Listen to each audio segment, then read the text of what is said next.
Okay, welcome back to the vlog channel. This is 2023 BMW R1250 GS Adventure. It has got the premium package, the touring package, I think the adventure package, everything. It's got everything except the heated seat.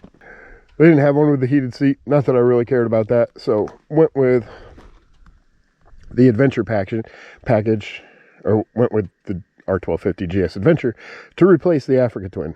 Still love the Africa Twin. There was nothing wrong with that bike. Just adventure bike riding is going to be what I do for the rest of my riding career, because it absolutely is a phenomenal way to explore and get out on the bike. So went ahead and upgraded to a little bit more premium bike now that I've got some adventure riding under my belt. Really like this bike. It is very, very comfortable. I have the seat pad on today. I've never put it on before, so I'm just trying it out today.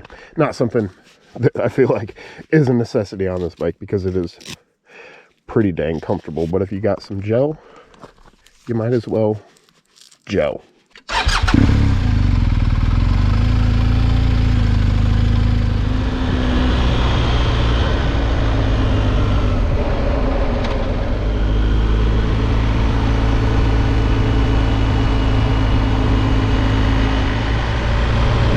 So we're starting this trip in Maukport, Indiana, just across the bridge of the Ohio, going from Kentucky to Indiana. And this area is just south of the Ohio River Scenic Byway, which I think is Indiana Route 66. Just to our north, which is a great motorcycle road. But for every great motorcycle road, there are even greater smaller roads in the general area, and that's what this is. This is River Road going right up the Ohio from Maukport over to New Amsterdam. We're going to follow this for a little while, check out some of the pavement capabilities on the small twisties of the GS, and talk about some of the pros and cons of the 2023 R1250 GS Adventure.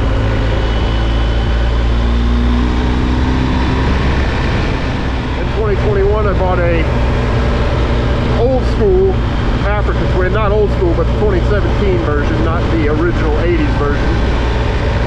And that was a great bike for a while.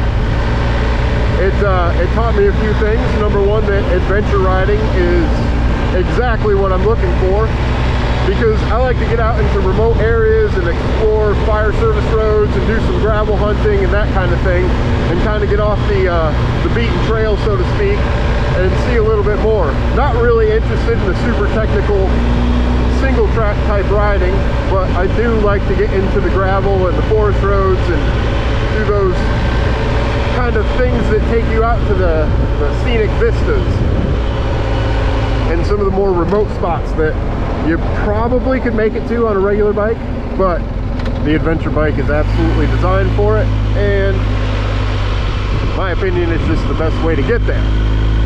So, updated from the Africa Twin to the GS. The GS is a well-known bike, 40-year run through the different variations, and it's been reviewed very thoroughly. I don't expect to be able to add to the context of reviews on the R1250 GS, but what I do hope is to explain from the ownership perspective what some of the pros and cons are of the GS that maybe you sometimes don't get in those professional reviews, while talking about where it has met my expectations and where it falls just a little short. So with that said, overall, I have to say this bike absolutely meets expectations. It's been very fun. It's been very great. I'm coming up on 1,500 miles on it. Only got it a couple weeks ago, so haven't put a ton of miles on it yet, but I put enough to get familiar with the machine, get to know it a little bit, and feel like I can speak to it a little bit better than I could in a review that was consisting of maybe the first couple hundred miles or so.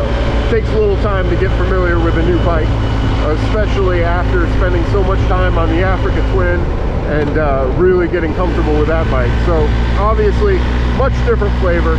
This is a much heavier bike. What do we got going on up top?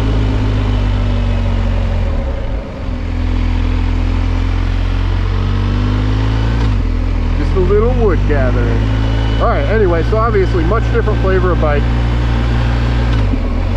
The GS is much heavier, but despite its exceedingly heavyweight, the balance is absolutely phenomenal. It's probably balanced better than any other bike I've ever been on. That's not a dig on the Africa Twin. The Africa Twin was definitely balanced very well. That was a little steeper than I was expecting. But for wearing 600 pounds of weight, it's really phenomenal how well this thing is balanced, which gives you a lot more confidence to do some of the off-roady type stuff on it, because it can be intimidating. This is the adventure bike. It's got the 7.9 gallon tank. It looks huge.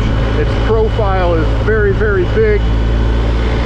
But once you get on it, it does not feel that big. It feels a lot more nimble.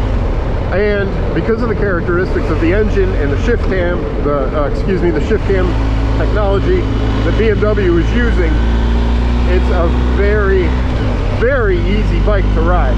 Phenomenally easy bike to ride. And what makes a bike easy to ride is basically the torque curve. And the torque curve on this, you're pulling from like 2,000 RPMs all the way up. Peak power is made at like 7,200 RPMs. But you've got usable torque, very easy to ride through that entire rev range. The shift cam shifts over to the different cam profile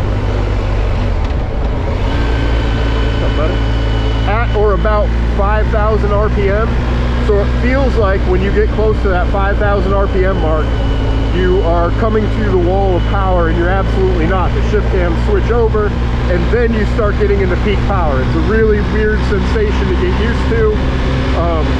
It kind of makes you feel like you want to shift well before you need to, but to get into peak power, peak torque is made at around 6,750 RPM, and peak power, peak horsepower is 7,250, something like that. So the torque is pretty high up in the rev range, but the usable power in the rev range, where you feel like you're into the sporty area, where the torque curve is typical of most bikes, you know, 4,000 RPM, it really feels like you're pulling very good.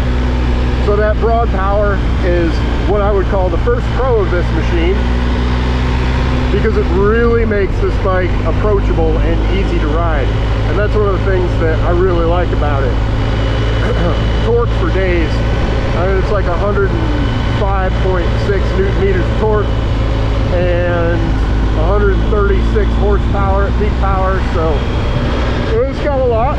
It's plenty. There are much more powerful bikes out there, but for me, 136 horsepower is more than I'm ever going to use.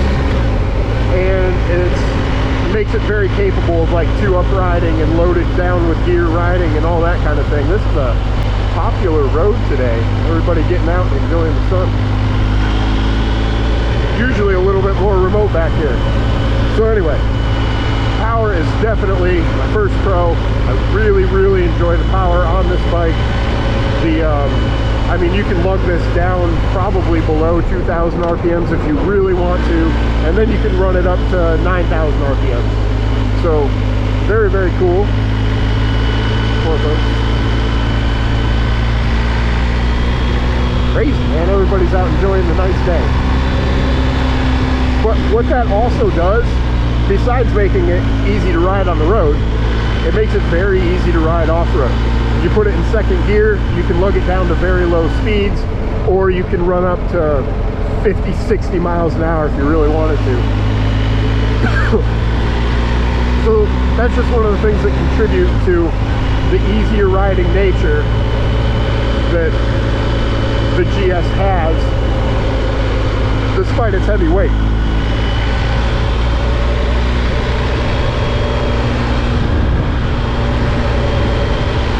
Let's do a con now. We got the number one pro, number one con. Number one con for me is BMW's connectivity to the bike. It works well, it's easy to use, but the navigation is just okay through the BMW app. I would really much prefer that i5 Quick Connect to allow for Google Play. I feel like that would be, you know, a much better solution, but BMW's already created their app, so that's what they like to use. I can't blame them for that. You still plug in your phone, you can connect the phone to the bike and connect the bike to your comm device, and you can still use whatever nav app you like in your phone. That works well for me because I like to use Google Maps and find some waypoints. And you can't really do that on the BMW navigation app. Now, it's still worth loading the maps into the BMW navigation app. I don't have Indiana loaded. That is why you can't see the speed on the display screen. I have Kentucky loaded, so anywhere I ride in Kentucky, I can see what the speed limit is. Just not the case as soon as I cross borders. I'll load more maps eventually, but that's another one of the things that I don't really like about the BMW navigation system. You got to load maps by state. Just is what it is. I use Google Maps more anyway. I would love it. I would absolutely love it if this bike had CarPlay like the new Africa Twins, and then you could still do the selection with the Wonder Wheel, because the Wonder Wheel is awesome. I really like that for navigation through the controls. I think that's a brilliant design, but you know, doesn't have that CarPlay, so that's my biggest con. Next pro. Let's see, the next thing I really like about this bike is the suspension. Now, I wouldn't say that this is the perfect suspension for everybody. Most folks are familiar. You have that front telelever on the BMW GS, which is widely praised for its ability to mitigate front end dive when you get hard on the brakes. And it definitely does that. The ride always stays very level. The Africa Twin, the front suspension was terrible, so you grab a little bit of brake and you friggin' nosedive every time. So not doing that on the GS is just absolutely awesome. It corners very well. Folks will say that it's vague in the corner, and it's true. When you don't have when you have the front telelever suspension as opposed to the traditional forks, you're just slid a little bit. You just get a little bit more feedback from the road. The GS just takes that feedback from you, which, depending on how you like to ride and what you like to feel, is kind of a good thing. You just have to trust the bike a little bit. But the dynamic semi-active shifting is phenomenal on this bike. You can ride with a pillion and the bike will automatically adjust itself to the added weight on the back. Same thing if you load it down. You really don't have to think much about the suspension. There's a suspension button right here you can easily access with your thumb if you want to change what is going on with the bike suspension, and that's very intuitive, easy to use. You can customize it a little bit,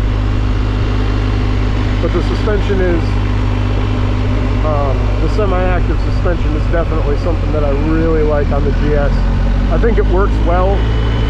There's different suspension profiles that go with the different modes. Right now I'm riding around in road mode, and road mode is just a very soft, like plush suspension, very comfortable. You kick it in dynamic for a little bit harder riding, and the suspension will stiffen up, which is better for harder cornering and kind of riding more aggressively, and I think that works really well. So that's the second pro, for sure. Let's get into another con. You know, the ergonomics don't fit me great. The ergonomics are very neutral and they're comfortable, but there's just a few things about the design that make me feel a little bit cramped.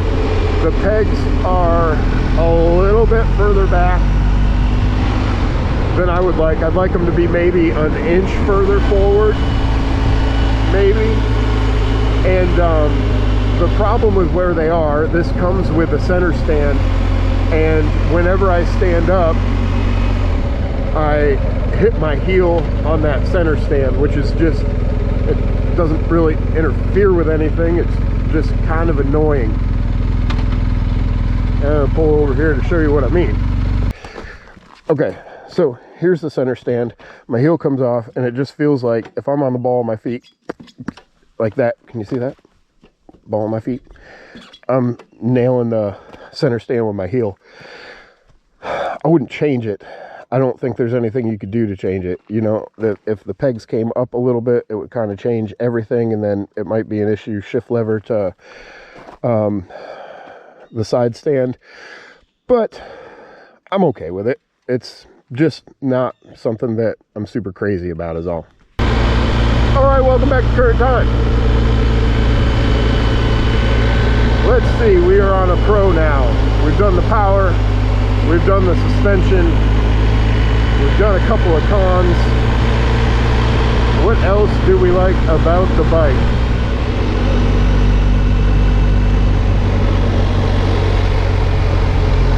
All right, I know, I got one.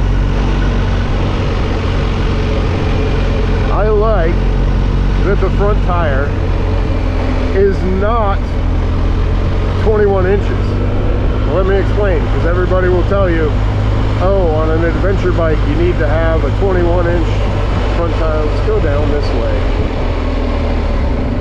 Yeah. An adventure bike, you need to have a 21-inch front tire. It needs to be narrow. That's a better profile for going off-road. You know, I think that's 100% true. But if you're just doing the kind of adventure riding, switching into enduro mode, oh, high water, road closed, we will see. You don't really need a 21-inch front wheel, because I am just gravel hunting and leisurely riding out to see scenic areas. So, well, I wouldn't call that high water. The road riding is just significantly better. Anyway, the road riding is just significantly better on this shorter front wheel. And it still does fine for like gravel and this kind of stuff. I'm not trying to shred these kind of roads at like 70, 80 miles an hour. I just want to get out there and see the scenic areas and, you know, experience it a little bit. So I kind of like not having the 21-inch front. Much better for off-road riding, but I've realized most of my riding is going to be on the road no matter what. Even on the days I'm trying to go out and gravel hunt, I am 80-90% on paved roads, just because we don't have a ton of gravel in the area, and it's usually like a 2-hour stint for me to get to an area to ride off-road. So I really do like having, oh, maybe this is where the water crossing is. So I really do like having the smaller front tire. It is just the better option for the 90% of riding that I'm doing. Oh, I see, it's very muddy. Let's see if we can get through.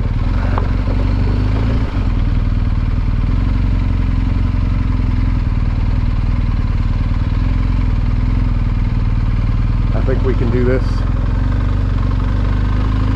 As long as I don't flip the motor. Very slick, very slick. Not bad.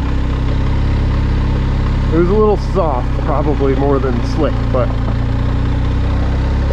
we made it. And yeah, I'm not claiming to be the best off-road rider either. I just kind of like to do this kind of stuff where I'm putting around, exploring a little bit, making my way through. And that is the kind of riding that this bike does very well. Sure, you can go faster, especially on this kind of stuff. It loves to do that. So it can be a pretty exciting ride, but it also, with the characteristics of this big boxer, it's just super happy to lug in first or second gear, and just kind of get you where you're trying to go. And it's very easy to ride like that. Like the weight is balanced so well, it's very manageable. So that is definitely another pro about this bike.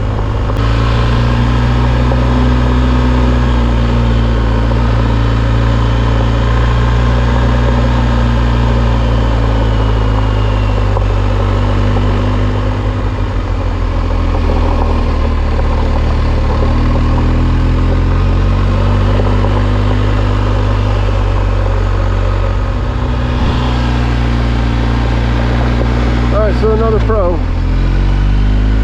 once you shift from gravel back to paved roads, it's so easy. You pre-program your modes, you hit your little button right, we're in enduro now, I want to go back to road, select the road, let the clutch back out, and it's in road mode. You don't have to pull the clutch in to hit it, but when you shift is when the computer shifts. If you're in the power, like basically when you come off throttle is when the computer shifts. So if you are on the throttle, you can still change the mode, but the mode's not going to go into the new mode until you come off the throttle. This is a con for me. I like to do my own maintenance, especially the basic maintenance. Despite what the dealer told me, when you want to reset your service interval, the reminder on the bike, which when it's time for service, there's a warning light and a reminder that comes on every time you turn the bike on. That's not necessarily a bad thing, but you do have to have an OBD link or a GS 911 tool to go into the bike's computer and reset the service, which is just kind of annoying. I wish there was a service reset without having to do all that kind of stuff. Now I will say the least expensive way to go about that is the OBD link, and there's a Motorrad app on the phone where you can get into any BMW bike and go ahead and reset that. So the OBD link was like $100, and then the app was like, for the pro version of the app, which I didn't want to risk it, I just went ahead and got the pro version. That was another $40 or something like that. So for $130 you can do it for the life you have the bike, and it's not that big a deal. The GS 911 tool is like $400, and that way actually looked a little bit more complicated. Like you might have to use a laptop to do it there. So I like being able to do it with my smartphone. It really doesn't take that long. You do the oil change, you plug in the OBD link, you connect it to your phone, you go in and you set it. So not that big a deal, but something I would still consider a little bit of a con, mainly because it caught me by surprise and I was kind of annoyed about it. If you want to see a video showing a little bit more detail about the things that I'm talking about, whether it's the suspension or the navigation through the computer, or using that OBD link to reset the service interval, just let me know and I try to accommodate that. All right, for this one, I think I want to do a pro and a con, because it's this next item for me is just a little bit of both, and that is the quick shifter. I like having the quick shifter. It works, but what I wouldn't say is, I wouldn't say it works incredibly well. And what I mean by that, it not working incredibly well, is that this bike is so torquey and it's got the shaft drive, and that's what I like about it. I wanted shaft drive, a little bit less maintenance, easier to get the tire off and fix it and all that kind of stuff. But the torque combined with the shaft drive makes the quick shifter a little bit jerky, and I don't think that is the fault of BMW. I just think that's a condition of the shaft drive and the torque. So unless you're super high in the RPM range, it's better to use the clutch instead of just kicking it into the next gear. You can use it, but it's kind of clunky and it kind of makes the bike like shift a little bit. Again, condition of drive shaft and torque. But having the quick shifter makes it shift phenomenally smooth when using the clutch. And the clutch pull is phenomenally easy. Also contributing to the easy ride characteristics of the R1250 GS, which is another thing I just really like about it. So the quick shifter doesn't work as well as, say, Flying Brian's got a new Tiger Rally Pro, the 900. The quick shifter on that bike is just flawless. It works phenomenally well. There's no hiccup, but that's a chain drive bike, a little bit less torque. So I would expect the quick shifter to work a little bit better on that bike, as it does. A bike like this, as you should expect for the price point, it's got a lot more pros than cons. Those are some of the things that I would change about that, as far as the bike, as far as the cons list go. But again, a lot more things I like about this, which is good. That cost a decent amount of money. But anyway, the adaptive headlight is phenomenal at night. I ride in the dark every single day going to work, and the adaptive headlight works phenomenally well. It's an expensive component, which is why I put the guard on it, especially liking to do gravel roads and that kind of stuff. I feel like it's worth protecting, and that guard wasn't very expensive. It was one of the I don't know, like $70 or $80 jobs on Amazon. It's not like the brand name, you know, not one of the brand names anyway that would cost 4 or 5 times as much. And it's going to work. It's going to do its job just like a brand name would, and it wasn't that hard to put on. But I really like the lighting system. The fog lights have an integrated button right there, so you have a little bit of additional light for safety and all that. All the wiring is routed really well, tucked up, and that leads me into another thing I really like about the bike. The fit and finish on the GS. Like, BMW has been working on this bike for a long time, and just the little details, the fit and finish, the quality of the bolts, it's just engineered very well. Every bolt I've taken off to put on some of the add-ons that I've done to it has had blue Loctite on it, and everything is just, the fit is superb. Everything is tight, as a new bike should be, but you can tell the way that this bike is put together. It's put together for the long haul. It's intended to be very durable. You're not going to have things rattle loose. At least nothing that I've encountered would I have any suspicion of rattling loose or anything like that. And I've had bikes where you got to go through, tighten it up, maybe add some blue Loctite to certain bolts. You'll get that sometimes. You won't get that on the GS. Like this thing's buttoned up and ready to go. I really like that about it. I do have one more con. But it's not something you could fix, and it's not something I would consider an issue worth fixing. But it's, don't come. Ooh.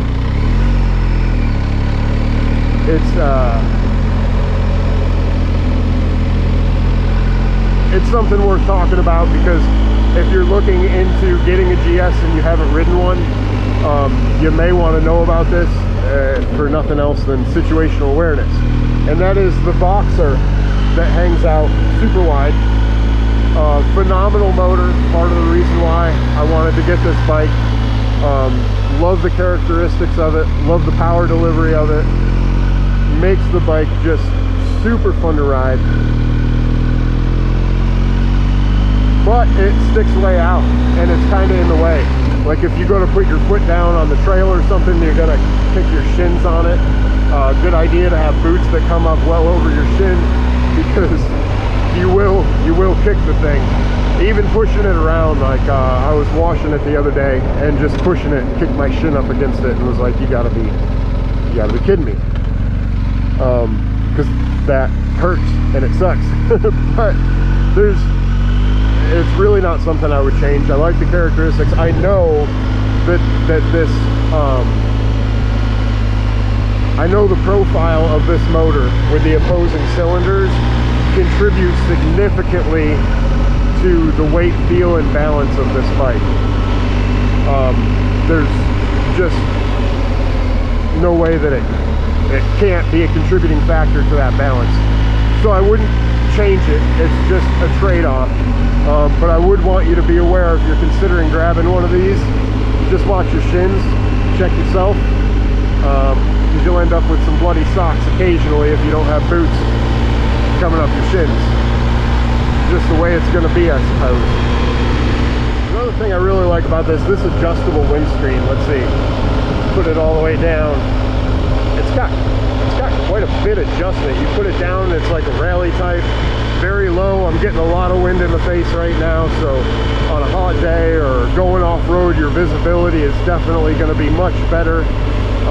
It's kind of cool to have that adjustable windscreen, and when I don't need to use two hands to steer through this road, well, you've already seen it in the high position. But it's very easy to adjust while you're riding it. If you want to, just be careful. But that lever kind of pushes it out and up, so it really changes the profile and adds a ton of wind protection. Speaking of wind protection, like, this bike is great in cold weather because of all of these added like flares to the fairing. First of all, the tank is huge. It blocks a lot of wind, and then all these additions, you're very well protected in the rider's pocket of the elements. So riding this bike in less than ideal weather is made just exceedingly better by some of the just little additions that BMW has put on it. Really well thought out. It's nice not to have to like add these flares and that kind of thing for an extra 70 or 80 bucks, whatever it would be, to go ahead and have better wind protection. And I really like the versatility of the windscreen. It works really well. One of the other things that I really like about this bike is that it comes so complete. You got the crash bars, or it can come complete, at least, anyway, from the dealer. Crash bars all the way up, engine guards, upper crash bars. The wind protection is phenomenal. A lot of this kind of stuff you've got to add as extra on another bike. Talked about the tilting headlight, talked about the windscreen that I really like. Hand guards obviously come with it. It's got the pannier racks that came on this one, and I just went cheap for the bags. I like the PVC bags, the roll top. I feel like you get a lot of weatherproofing from these, so I definitely went I think ideally, cost not being considered, I probably would have gone with the those lone rider semi-rigid bags, but for 1,100 bucks, I don't feel like you're getting $1,100 more worth a bag than one of these PVC bags that are a little bit more flexible and a little bit easier to stuff. So I like having those. I've realized easier to take everything you want to take with you to work and all that, but whatever it is, nice having those on there. I got them because I figured I would probably take them off more often than not and use them for travel, and no, they just come in handy way too often. So the center stand comes standard. That's really nice, even though I don't like, standing up. I kind of kick it with my heel. I talked about that.